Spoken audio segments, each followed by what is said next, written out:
원 위원님 질의해 주시기 바랍니다.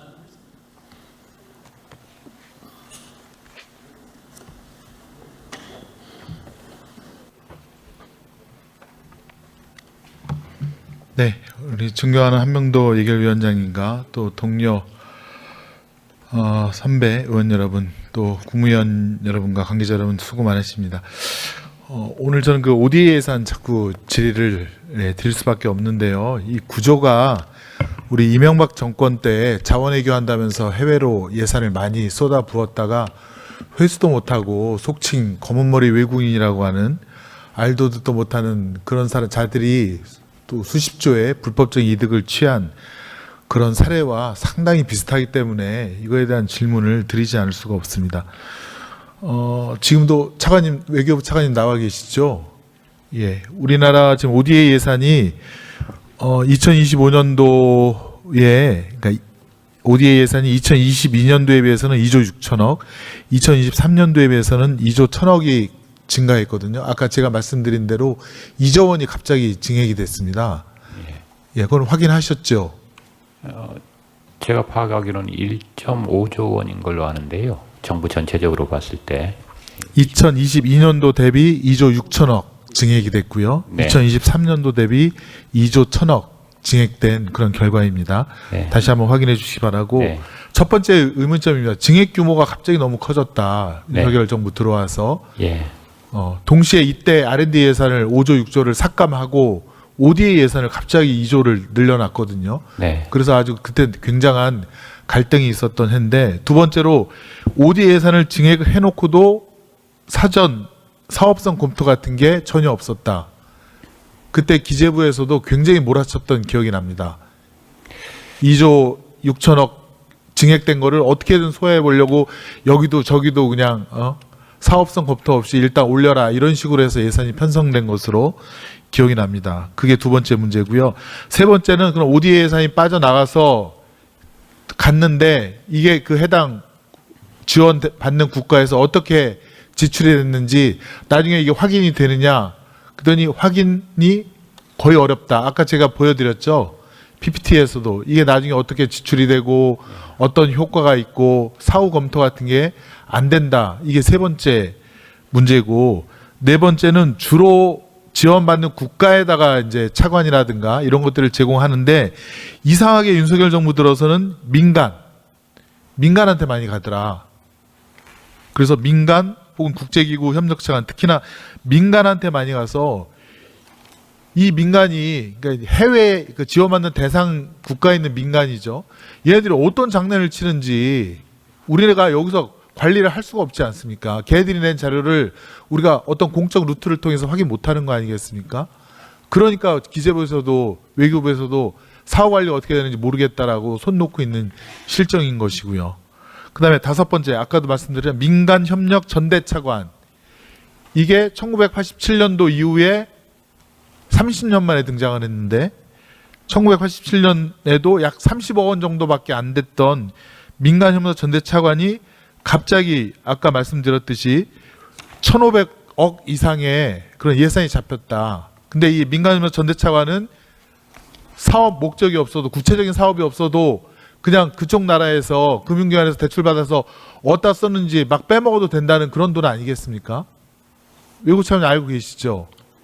예, 전대차관과 또 EDCF 이렇게 해서 이제 그 차관 자체가 특정 기관을 경유해서 가는 경우에는 기본적으로 저희 외교부보다는 다른 재정부서에 해서, 예, 그거는 아무튼 뭐 정부 내에서 누구 관할이냐 그 따지실 문제고, 아무튼 민간협력 전대차관이 캄보디아에 648억 정도, 인도네시아에도 648억, 그다음에 국가를 미정한 돈이 또 250억 원을 예산으로 잡아놨다는 거예요. 2025년도에.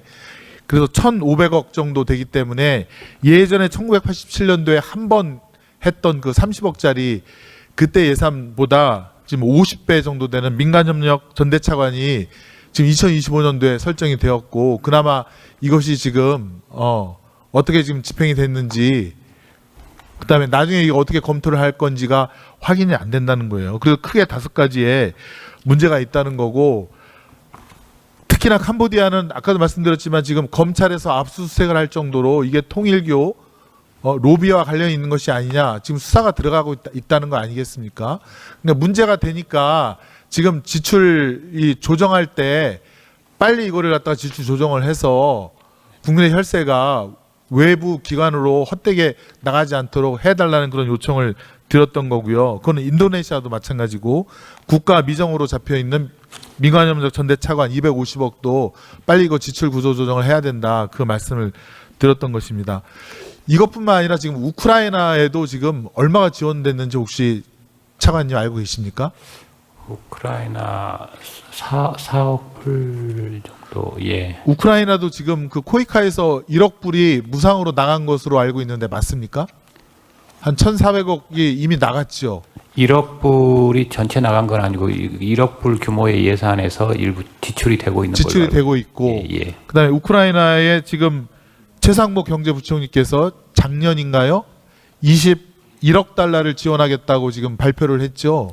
그건 실제로 지원이 이루어지고 있지는 않고 일종의 플래지가 있는 걸로 제가 이해를 하고 2030년까지 어떻게 나눠서 하겠다라고 지금 발표를 하고 네. 국제 협력 기구가에 어디 가서 지금 그 얘기를 한 거 아닙니까? 약속을 그렇게 하고 온 거 아닙니까? 그러니까 기재부가 담당하는 EDCF 형식으로 돼 있기 때문에 그렇죠. 그거는 구체적인 사업 프로포절이 들어와야 집행이 이루어지는 거고 아직까지는 구체적인 사업이 없습니다.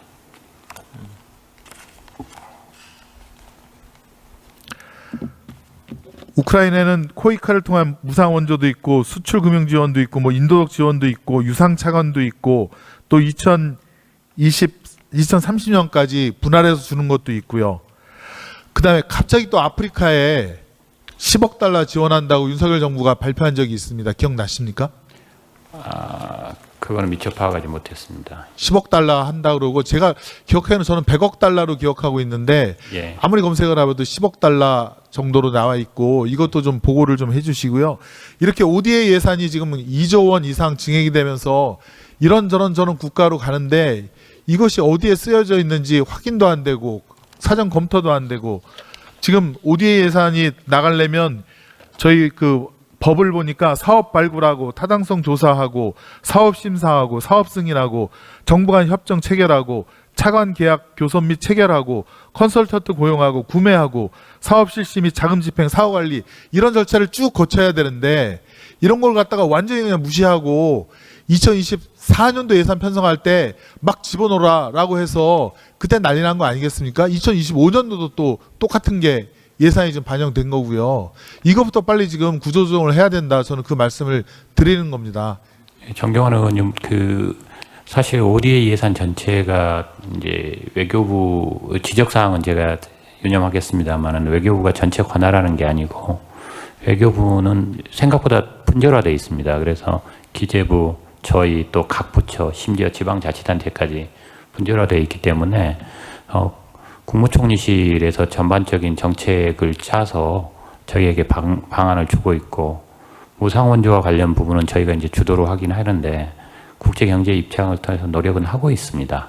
예, 좀 그러나 지금 금액이 많이 늘고. 네, 차관님 말씀이 맞습니다. 외교부에 한정된 일뿐만 아니라 기재부에서도 당연히 ODA 예산을 갖다가 관리를 해야 되고 사전이라든가 사후 검토 타당성 다 해야 되는 것은 맞습니다.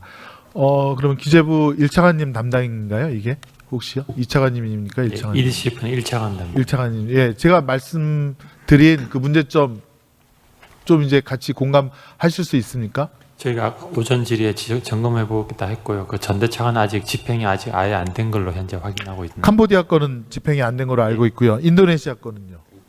그 인도네시아 건도 649억 원이 있고 국가가 정해지지 않은 것도 250억 원이 있으므로 그에 대한 지출 구조조정이 이루어져야 된다라고 제가 말씀을 드리는 거고 그것뿐만 아니라 지금 우크라이나에 대한 차관도 사실은 삼부토건 주가 조작 관련해서 특검이 지금 진행되고 있는데 특검에서 그 뭐 이정호 씨라든가 김건희 그다음에 BP 블랙펄 패밀리에 대한 계좌에 대한 포괄적인 압수수색 영장을 청구하겠다고 합니다. 그거 다 들여다 보겠다고 하는데 그것이 뭐 이제 90일 이내에 얼추 이제 결론이 나오겠죠. 그러니까 망신 나가기 전에 저는 사전적인 국가에서 사전 검토하고 그런 의혹이 있는 것들에 대한 투명성 있는 사후 검증이 필요하다 사전적인 좀 대응이 필요하다 그 말씀을 드리는 겁니다. 답변해 주십시오. 예, 말씀하신 대로 지원 필요성이나 절차 등에 대해서 다시 한번 점검을 해보겠습니다. 예, 그거 좀 빨리 점검을 해서 저희 의원실로 이 예결이 끝나기 전까지 보고 좀 해. 최대한 노력해 보겠습니다.